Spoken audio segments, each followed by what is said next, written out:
Bienvenue sur ce webinaire Comment trouver mon alternance.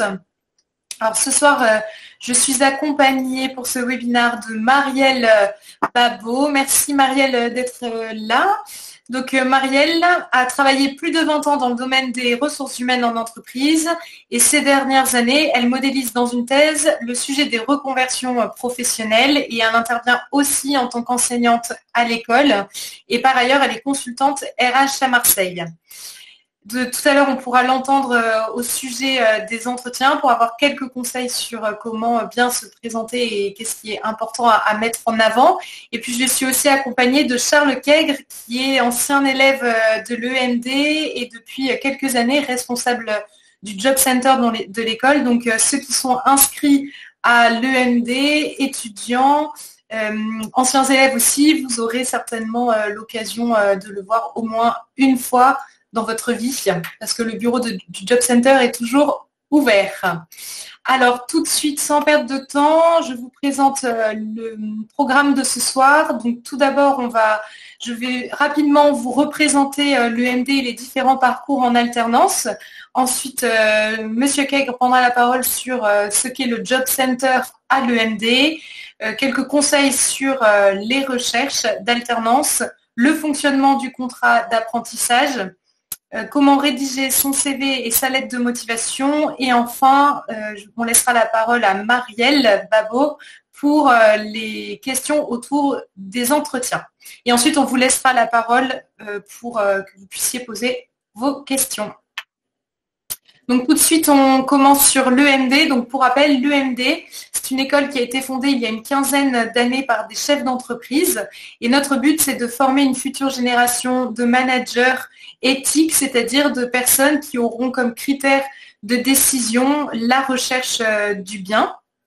Donc pour former cette future génération, on a un programme pédagogique qui est vraiment complet, c'est-à-dire qu'on va former à la fois nos élèves sur les matières d'école de commerce qu'on retrouvera dans n'importe quelle école, comme le marketing, la communication, les RH, les achats, la logistique, etc., qui leur donnent vraiment des compétences. Ensuite, il y a tout un volet sur la philosophie pratique, qui sont des matières qui vont vous aider à structurer votre esprit et à prendre des décisions plus tard pour que vous ayez de la hauteur et des réflexes pour prendre du recul quand vous aurez des décisions importantes. Donc, selon le niveau où vous commencez à l'école, il y a de l'éthique des affaires, de l'anthropologie, logique, rhétorique et bien d'autres matières. Et enfin, le dernier volet de ce triptyque dans notre programme pédagogique, ce sont les matières de culture générale. Donc pareil, en fonction du programme que vous intégrez, vous allez avoir des matières de culture générale qui sont adaptées à votre niveau d'études. On retrouve notamment le théâtre. Ça, n'importe quel élève à l'école aura du théâtre. Et puis pour ceux qui sont en 5e année dans les différentes spécialités, à chaque fois vous avez des cours qui vont être adaptés au choix de votre option. Ensuite, quelque chose qui tient vraiment à cœur à l'EMD, c'est notre proximité avec le monde de l'entreprise, parce qu'on considère que c'est le monde de l'entreprise qui est le plus à même de nous apprendre et de nous demander, de nous dire quels besoins ils ont en termes de compétences et en termes de qualité. C'est pour ça qu'à l'école, vous voyez, il y a plus de 150 intervenants professionnels. Nos cours, la plupart, sont enseignés par des personnes qui sont experts dans leur domaine et qui travaillent en entreprise, de façon à ce que vous étudiez des cas et que ce soit très personnalisé, que vous ne soyez pas détaché, que ne soit pas trop théorique, détaché de la réalité. Il y a aussi beaucoup d'événements à l'école. Alors quand on est en alternance, on croise moins les entreprises, mais tout de même, d'habitude, on accueille à peu près 180 événements d'entreprises par an. Ici, on vous a mis une petite liste d'entreprises qu'on a déjà accueillies à l'école. Et donc ça permet aux étudiants aussi d'être en contact avec le monde professionnel, même sur leur lieu d'études. Ensuite, dans les programmes, que ce soit en initiale ou en alternance, nous avons des expériences à faire en entreprise. Donc quand on est en initiale, on a au moins 3 mois de stage chaque année. Et en alternance, qui est le sujet de notre webinaire ce soir, il y a un calendrier qui fait que vous êtes 80% du temps en entreprise chaque année. Le Job Center, je laisserai évidemment la parole à Charles pour vous en parler tout à l'heure. Et c'est notre cabinet de recrutement interne à l'école. Il vous expliquera beaucoup mieux que moi dans quelques instants. Enfin, une chose très importante, c'est que chacun a sa place à l'école et pour bien vous connaître et bien vous suivre, nous avons mis en place dès le début de la construction de l'école le tutorat. Le tutorat, c'est un accompagnement personnel qui va être fait par quelqu'un de l'équipe pédagogique pour chacun des élèves et donc on va vous accompagner académiquement, par exemple sur votre rédaction de mémoire, sur des difficultés que vous allez rencontrer dans certaines matières, sur des objectifs qu'on va vous fixer pour que vous puissiez avancer dans votre travail personnel. Ça va être aussi un accompagnement professionnel. Le tuteur peut vous donner des conseils sur une spécialité à choisir à l'école, sur votre recherche d'emploi, d'alternance, sur votre rédaction de CV, de lettres de motivation, même s'il y a des cours pour ça et des webinaires qui sont organisés. Et aussi, c'est un accompagnement personnel. On aime bien dire ça parce que votre tuteur, il va vous suivre tout au long de votre cursus et donc il vous connaît bien. Et c'est aussi un espace, le tutorat, où on peut dire les choses en vérité, appuyer là où il faut pour faire grandir l'élève. Et c'est à une fréquence à peu près d'une fois par mois. Et après, votre tuteur, il est disponible quand vous le souhaitez. Si un jour vous venez à l'école, vous verrez que tout le bâtiment est transparent et que les gens sont très disponibles. Un petit point sur le diplôme. Donc, nous délivrons un titre RNCP qui s'appelle Manager d'entreprise d'un niveau 7. Donc, un niveau 7, c'est un équivalent, donc Bac plus 5. Donc, c'est un titre qui est reconnu par l'État, qui est inscrit à France Compétences, que vous pouvez retrouver sur Internet. Il y a une possibilité de double diplôme en dernière année, mais quand on fait un cursus à temps plein en initiale.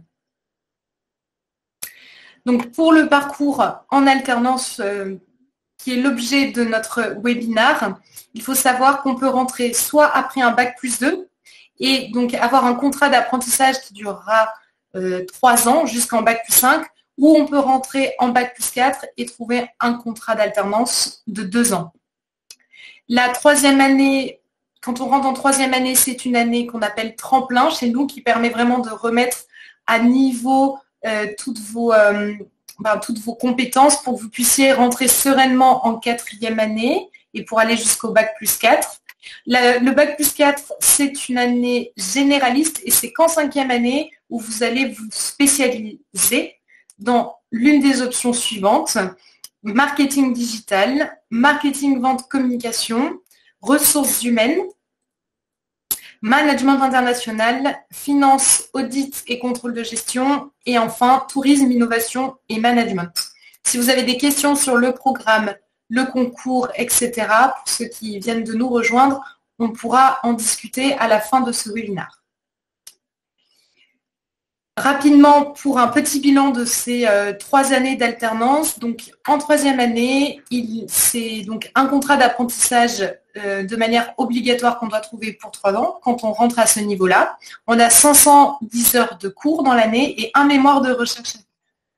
En quatrième année, quand on rentre après un Bac plus 3, on peut choisir entre le contrat d'apprentissage ou de professionnalisation.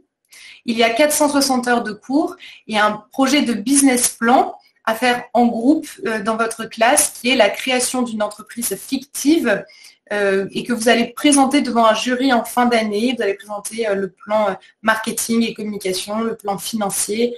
Vous allez pitcher votre projet et vous devez montrer que votre entreprise peut être viable dans les années qui arrivent. Et en cinquième année, vous choisissez votre spécialisation. Vous avez 460 heures de cours également. Un mémoire, qui n'est pas un mémoire de recherche cette fois-ci, mais un mémoire de résolution de problématiques d'entreprise. Donc souvent l'entreprise dans laquelle vous êtes en alternance, et c'est l'année où vous aurez votre diplôme RNCP niveau 7, à condition de valider également le TOEIC à un niveau de 710 points. Alors, je vais laisser maintenant la parole à Charles pour présenter le Job Center. Donc, je vais arrêter mon écran. Hop. Si vous avez des questions entre-temps, vu qu'on est peu nombreux, vous pouvez tout à fait les poser dans le chat et puis on pourra peut-être y répondre au fur et à mesure. Est-ce que vous ouvrez bien l'écran? Oui. Alors. Donc le Job Center, comme disait Béatrice, c'est un cabinet de recrutement interne. Vous m'entendez bien, hein? Alors, il faut que tu fasses lire, Charles, sur ton... Ah oui, pardon. Voilà. Est-ce que là, c'est bien? C'est parfait. Merci beaucoup. Très bien. Donc le Job Center, c'est un cabinet de recrutement interne qui a deux types d'interlocuteurs, les entreprises et les étudiants. Donc d'une part, les entreprises qui envoient des offres régulièrement de stages, d'alternance et d'emploi pour les anciens élèves qui ont des critères précis, qui nous en font part. Donc on essaie de cerner le besoin des entreprises, d'être en maximum en lien avec elles pour trouver les bons CV, les bons profils des étudiants. Et donc le deuxième type d'interlocuteur, ce sont les étudiants, donc vous-même, donc de la même façon, on vous rencontre quand vous arrivez à l'EMD. On essaye de voir ce que vous cherchez, quel type d'entreprise, dans quel environnement vous serez le mieux et le plus à l'aise pour apprendre et être formé. Et dans ce sens, on essaye de faire un match entre les besoins des entreprises et les désirs des étudiants. Donc on a cette plateforme d'accompagnement personnalisé dans la recherche d'emploi, grâce à notre réseau, grâce aussi à notre savoir-faire en termes de techniques de recherche d'emploi pour les CV, les lettres de motivation, les techniques de recherche d'emploi en général, on va en parler tout à l'heure grâce à Marielle. On a aussi une autre mission qui est un accompagnement au niveau juridique des entreprises et des étudiants au niveau du droit du travail, comment se passe un contrat d'apprentissage, au niveau du financement, à tous les niveaux, on va dire. Voilà, donc le but du webinaire, c'est de voir quelles sont les techniques et comment on fait pour trouver un contrat d'alternance ou de stage. Pour parler de ça, oui. Donc il y a plusieurs façons de trouver un emploi. Je dirais que d'abord, il y a ce qui est accessible à tout le monde, ce sont les sites internet. Donc il y a des réseaux comme LinkedIn, et LinkedIn, c'est un réseau qui marche beaucoup en ce moment pour tous les acteurs du monde professionnel. Il ne faut pas hésiter à ajouter toutes les personnes que vous connaissez dans votre vie personnelle et professionnelle sur le réseau pour déjà avertir que vous recherchez un emploi et être visible. Et aller chercher dans les entreprises qui mettent directement leurs offres sur LinkedIn. Et après, vous avez des grosses plateformes comme Indeed. Toutes les entreprises ont l'habitude de publier les offres sur Indeed. Et puis, il y a des plateformes qui sont un peu moins connues, mais qui sont tout de même efficaces quand les entreprises ne veulent pas recevoir trop de CV, parce que souvent Indeed, c'est le cas. Ils vont poster des offres sur leur site d'entreprise déjà, et puis sur des plus petites plateformes. Donc là, je vous ai mis Welcome to the Jungle, JobIRL. JobIRL, c'est une plateforme qui est en train de se construire, avec qui on a un partenariat. On est en train de créer un partenariat avec eux. Job Teaser, c'est spécialisé pour les étudiants, donc pour les jobs étudiants, pour les stages et alternances. L'APEC, c'est l'emploi pour les cadres. Ils sont assez performants aussi en termes de formation et pour vous aider à trouver une entreprise. Et bien sûr, du coup, il faut les chercher sur les sites des entreprises. Il y a une grosse entreprise, comme exemple, à Marseille, qui est la CMA-CGM. Sur leur site, vous trouverez leur page avec tout leur recrutement en cours. Et donc, c'est bien de se mettre une alerte et de faire une veille régulière sur les offres qu'ils proposent. Donc ça, c'est ce qui est accessible à tout le monde en public. Je crois qu'après, sur le marché de l'emploi, c'est particulier à Marseille, mais je crois que c'est dans toute la France.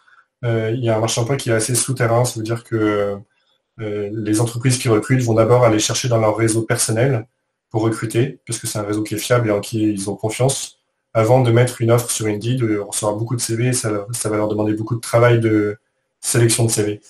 Et donc pour avoir accès à ce réseau un peu souterrain du marché de l'emploi, il faut se déplacer dans les entreprises. C'est-à-dire qu'il faut déjà vous déplacer physiquement, aller dans les entreprises. Les petites entreprises vous recevront volontiers. Les grosses entreprises, c'est peut-être plus compliqué, mais ça vaut le coup d'aller voir. Il faut travailler votre réseau. C'est-à-dire qu'à l'EMD, déjà, vous avez votre réseau personnel. Vous avez vos parents, vous avez vos amis, vous avez tout le monde que vous connaissez. Il faut les prévenir que vous cherchez une alternance. faut leur demander des conseils. Et après, vous avez un autre réseau qui est celui de l'école, il faut en profiter. Et pour ça, bien sûr, vous avez le Job Center, mais vous avez aussi des intervenants quand vous avez des cours.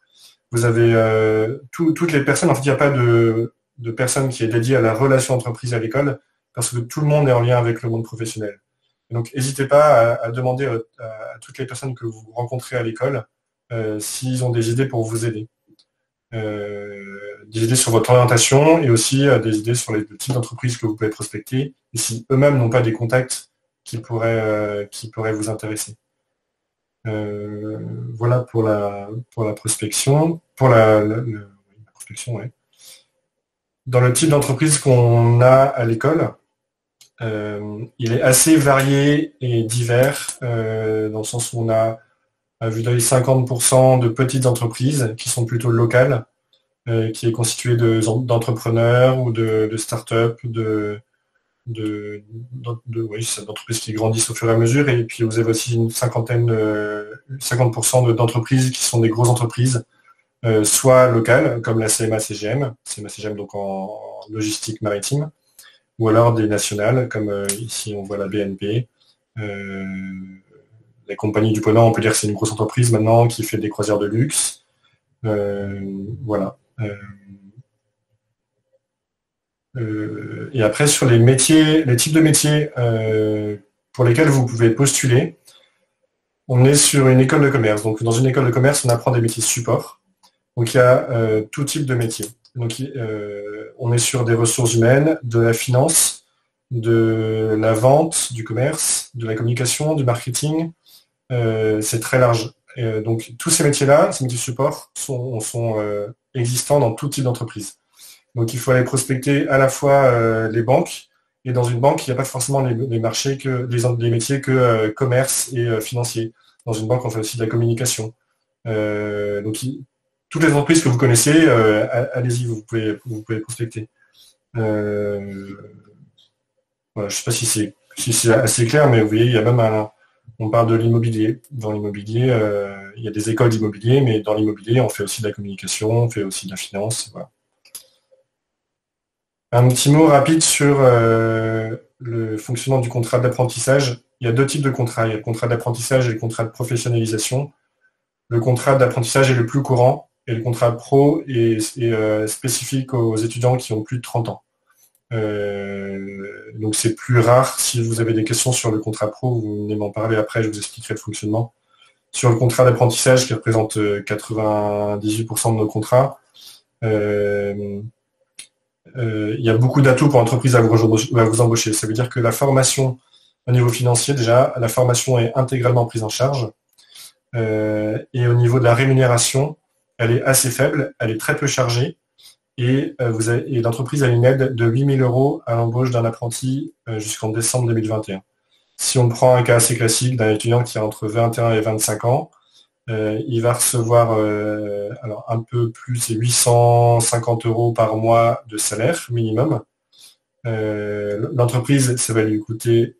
Ah non, pardon, je me trompe. Je parlais de la première année. Donc 823, c'est le salaire qui est donné à l'étudiant par mois, oui. Vous avez... pardon, je suis en train de m'embrouiller. L'entreprise, ça va lui coûter à peu près 850 € parce qu'il y a un petit peu de charge patronale. Et au total, avec l'aide de 8 000 €, ça va lui coûter un peu moins de 200 €. Donc c'est un argument à mettre en avant auprès des entreprises quand vous postulez. C'est-à-dire que vous ne leur coûtez pas grand-chose. Et donc les petites entreprises souvent ne connaissent pas ces systèmes-là. Les grosses entreprises le connaissent, mais pas les petites. Vous avez un autre argument à mettre en avant auprès des entreprises pour vous vendre, c'est que vous avez un rythme des cours qui est de 2 jours de cours tous les 15 jours en moyenne, qui est vraiment avantageux par rapport à beaucoup de formations en France. Vous êtes présent dans l'entreprise et de manière régulière. Donc ça vous permet d'avoir des responsabilités dans les entreprises. Et voilà. Voilà pour le fonctionnement du coût d'apprentissage. C'était assez clair. Vous me dites si vous avez des questions. Voilà, et je vais passer la main à Marielle Babot qui va vous parler du CV et de la lettre de motivation. Alors, une fois que vous avez repéré l'entreprise et puis peut-être même le poste, comme vous disait Charles, en tout cas, vous avez une première idée, eh bien, l'idée, c'est d'envoyer une lettre et un CV. Alors, si on commence par le CV, Je ne sais pas si vous avez lu ou si vous savez en combien de temps sont lus les CV, mais c'est souvent très très rapide. C'est-à-dire que la plupart du temps, les recruteurs balayent assez rapidement. Il s'agit de secondes, ça va très très vite. Ils balayent très rapidement le CV. Donc l'objectif pour vous, c'est à la fois que ce soit très clair et même très esthétique pour que ce soit agréable à lire et qu'en parcourant très vite, le recruteur comprenne et voit tout de suite ce qu'il cherche. Et aussi, il y a des recruteurs qui cherchent une information. Ils se disent, tiens, est-ce que ce jeune-là a déjà fait des choses particulières? Et donc, il faut à la fois que ce soit facile à lire, joli et bien organisé, et en même temps qu'on puisse aller chercher l'information si on la cherche. Donc, ce qui fait qu'un CV est facilement lisible, c'est souvent des dates clairement, c'est-à-dire que, en fait, quand on lit un CV rapidement, on se dit, mais est-ce que ce stage ou est-ce que ce petit premier job de jeune majeur, il était de 1 jour, 2 jours, 3 jours. Donc, mettez des dates assez rapidement. Ça a duré 3 semaines, ça a duré 15 jours, ça a duré le temps que le recruteur va tout de suite voir. Et puis, si vous avez des chiffres, dites-le. Si vous avez, je ne sais pas, été serveur dans un été, dites peut-être combien de couverts, etc. Tout de suite, vous voyez, ce n'est pas la même chose de dire j'ai été serveur si c'est à Marseille ou peut-être en Auvergne, par exemple. Donc, un CV est lu très rapidement. Donc, faites quelque chose. En fait, c'est beaucoup de travail, un CV, pour une lecture vraiment rapide. Donc, je vous encourage à ce qu'il soit beau, clair et qu'on puisse trouver les informations. Ensuite, ce qu'on voulait vous dire avec Charles, donc Charles, je continue, mais n'hésite pas du tout à interrompre. Donc, c'est sur les slides suivants, ce qu'on voulait vous dire, c'est qu'après, ce qui est important aussi, c'est d'avoir une lettre. Alors, peut-être que vous connaissez déjà la structure de la lettre. Est-ce que vous avez déjà écrit une lettre? Sans doute. L'idée, c'est d'avoir un peu 3 grands moments dans la lettre de motivation. D'abord, vous, l'entreprise. Qu'est-ce que l'entreprise à laquelle vous adressez le courrier? Qu'est-ce qui m'intéresse dans cette entreprise? Qu'est-ce que j'ai envie de, qu'est-ce que je sais et pourquoi je suis là en fait? Charles vous a dit, vous pouvez commencer à cibler un peu ce qui vous intéresse. C'est-à-dire qu'en réfléchissant par rapport à ce que vous dit Charles, vous voyez, il y a quand même un grand choix d'entreprise, et vous allez sentir ce qui vous plaît plus ou moins. Est-ce que c'est plutôt la comptabilité? Est-ce que c'est plutôt les ressources humaines? Et donc, c'est ça que vous allez exprimer dans la première partie. Moi, je suis intéressée par votre entreprise parce qu'ils sont experts en comptabilité. Vous êtes expert en comptabilité et précisément, c'est ça qui m'intéresse. Je sais que vous avez eu un prix du label des comptables dans l'année dernière. C'est ça qui m'intéresse. Donc, vous avez ciblé, vous savez pourquoi vous êtes là. C'est-à-dire même quand on vous recrute à l'EMD, on est content que vous nous parliez aussi de l'EMD. On voudrait savoir ce qui vous intéresse chez nous. Donc, ça nous intéresse que vous nous parliez un petit peu de ça, non pas ce que vous avez lu bien sûr sur Internet, mais vraiment ce qui vous fait vibrer dans l'offre qu'on a. Et puis après, bien sûr, vous parlez un petit peu de vous. Eh bien, voilà, vous avez déjà fait telle et telle chose, des petits jobs étudiants, peut-être un stage ou 2, etc. Et voilà, ce qui vous fait penser que vous pourriez avoir un apport pour l'entreprise. Et puis après, le 3e temps, c'est qu'est-ce qu'on peut faire ensemble? Dans cette entreprise qui a vraiment pignon sur rue dans la comptabilité, et moi, avec mon goût pour la comptabilité, que j'ai déjà fait dans mon association, de ma famille, etc., je pense que moi, je pourrais aussi apporter mon dynamisme, ma jeunesse, une excellente école de l'EMD au service de votre entreprise. Et puis surtout, pour avoir été longtemps en entreprise avec des centaines de lettres régulièrement, en fait, on va chercher des choses très claires. On va chercher ce que vous dit Charles, qui est une vraie plus-value de ce qu'apporte l'EMD, c'est-à-dire le rythme de l'alternance. En fait, moi, j'étais RH dans des entreprises où j'envoyais aux managers les lettres de motivation. La première question qu'ils me posent, à votre avis, c'est laquelle? Je vous le donne en mille. La première question, c'est quel est le rythme de l'alternance? La première question du manager, c'est quel jour va-t-il être assis à côté de moi? Combien de temps? Est-ce qu'il va venir un jour et puis un autre jour? Donc, soyez très clairs sur vos coordonnées pour vous rappeler, parce que s'il a beaucoup de lettres et de CV, on appelle le premier de qui on trouve les coordonnées. Donc, des coordonnées et puis surtout, votre rythme d'alternance et les dates. Souvent, quand les jeunes m'envoyaient des documents, les managers ils disaient, mais il arrive quand? Le 1er avril, etc. Donc ça, c'est vraiment important. Ça paraît tout bête, puisque quand vous l'écrivez, vous savez bien sûr votre alternance. Pour l'entreprise, c'est fondamental. Et comme disait Charles, ça fait vraiment, vraiment la différence. Voilà pour la lettre. Je me permets d'ajouter quelque chose sur la lettre de motivation. Là où vous ferez une valeur ajoutée par rapport à d'autres étudiants, c'est là où vous pourrez vous adapter. C'est-à-dire que si vous postulez à la BNP Paribas, ils vont demander une lettre de motivation qui est formelle et qui est bien structurée avec les critères dont ils ont besoin. Si vous postulez auprès d'un entrepreneur, et que vous postulez pour un poste de commercial, il va attendre de vous que vous décrochiez votre téléphone et que vous l'appeliez. Donc la lettre de motivation, elle est à adapter. Peut-être que à la BNP, vous faites un mail en pièce jointe sur un format PDF. Toujours important d'envoyer un format PDF et pas un format Word. Et si vous envoyez un mail à un entrepreneur, mettez-lui directement dans le mail. Ça n'empêche pas de mettre le même contenu que ce que vient de vous dire Marielle, mais adaptez-vous pour que lui il passe le moins de temps possible et que ce soit le plus facile pour lui. Oui, c'est important, Charles. Et ça me fait penser à un jeune qui a été recruté de l'EMD récemment et qui a été recruté pour un poste de commercial, vraiment très commercial. Et le manager attendait qu'il le rappelle. Et je lui disais, tu vas le rappeler pour lui dire qu'il est Ah, on a un problème technique. pris. C'est non, il est commercial, j'attends qu'il me rappelle. Vous n'aurez pas, c'est très important ce que dit Charles, vous n'aurez pas la même lettre et aussi la même posture en effet tout au long du recrutement. C'est tout à fait vrai. On attend d'un commercial. Alors moi qui ne suis pas commercial, je ne savais pas, je suis RH, donc je ne comprenais pas pourquoi il ne devait pas le rappeler. Je disais, tu le rappelles? Il me dit non, il doit me rappeler. Et donc il a attendu. Bon, il l'a recruté, rassurez-vous. Donc voilà, pour la lettre. Et puis après, ce qu'on tenait à vous dire aussi pour la suite, c'est que un entretien, donc vous allez avoir ce CV qui va être très clair, on va trouver ce qu'on cherche, on va avoir envie de venir vous voir, notamment avec la lettre, qui sera adaptée au type d'entreprise. Et donc là, vous allez arriver au grand moment de l'entretien, qui est toujours un moment important pour chacun d'entre nous. Et il y a 3 choses qu'on peut montrer, peut-être Charles, qui est en fait, le vrai secret, on en est arrivé là, c'est de préparer. C'est-à-dire que on a mis, voyez, trois domaines. La première chose, la première question piège, et c'est bien que vous soyez préparés, c'est présentez-vous. Et là, le recruteur se tait. Grand moment de solitude. Donc, évidemment, si vous êtes prêts, c'est extra et ça va aller beaucoup plus vite. Alors moi, pour avoir préparé des dizaines de personnes, voire plus, en entretien, ce qui se passe, c'est que le pitch de quelqu'un qui n'a pas préparé, il y a 2 solutions.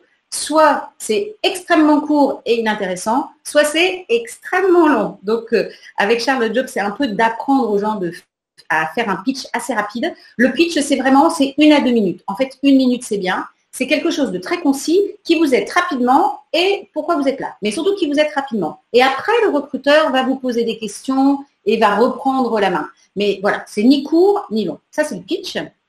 Et puis après, vous avez 2 grands moments dans l'entretien. Ça va être toutes les questions sur ce que vous avez déjà fait. Et puis, bien sûr aussi les qualités et les défauts. Et là, en fait, ce qu'on conseille, c'est la méthode CAR. Je ne sais pas si vous connaissez la méthode CAR. Elle est assez facile à retenir.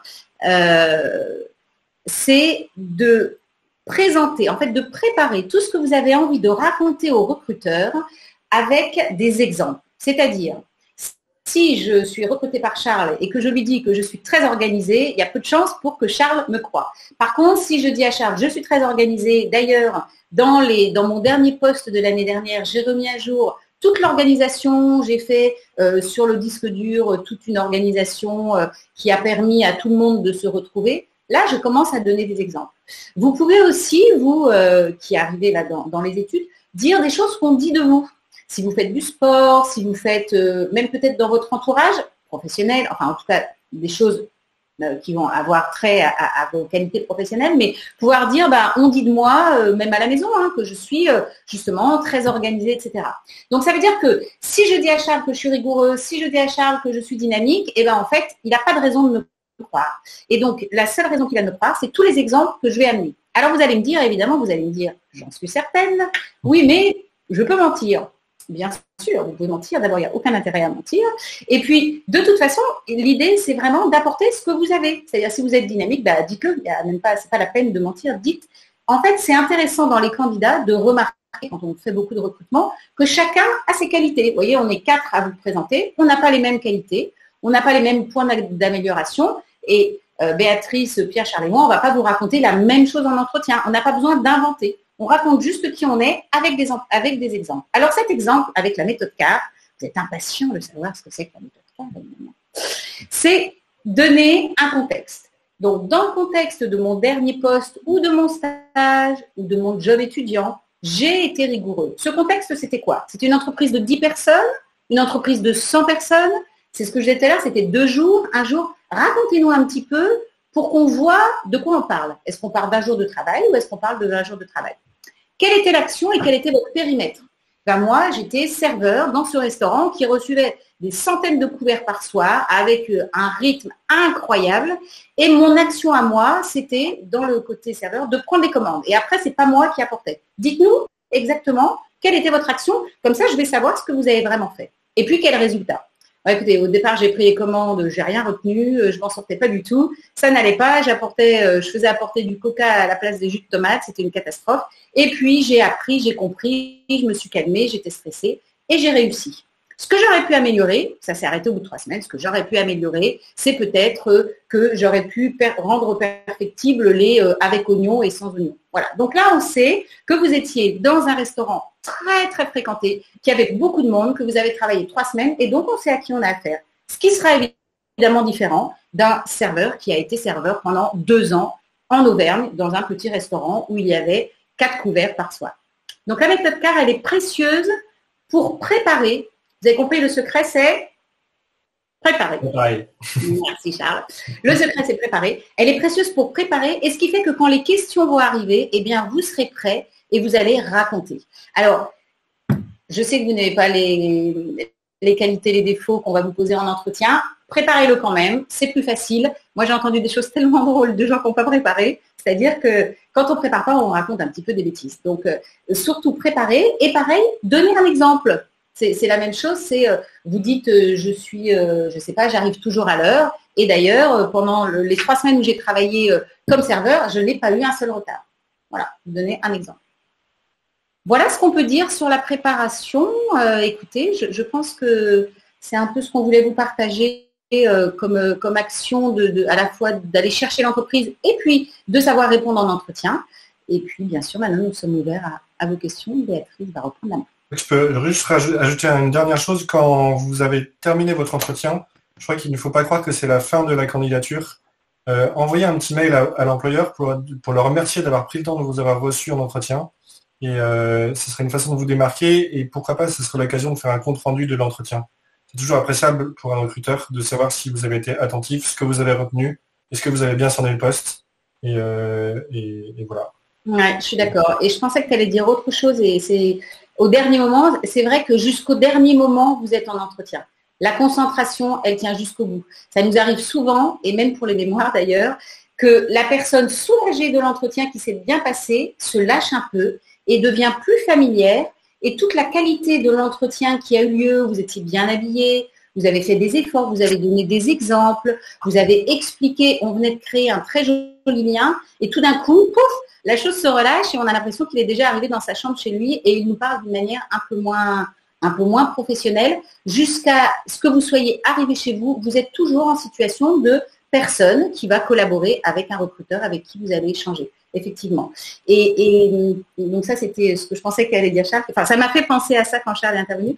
Et je suis vraiment d'accord avec ce que dit Charles sur après. Et non, un petit résumé et surtout peut-être quelque chose qui fait vibrer. En fin d'entretien aussi, moi, ça m'est arrivé à plusieurs reprises d'avoir des entretiens, de recevoir plusieurs personnes en entretien, d'avoir j'allais dire un coup de cœur, mais c'est pas vraiment ça le recrutement, mais en tout cas, un choix posé sur quelqu'un.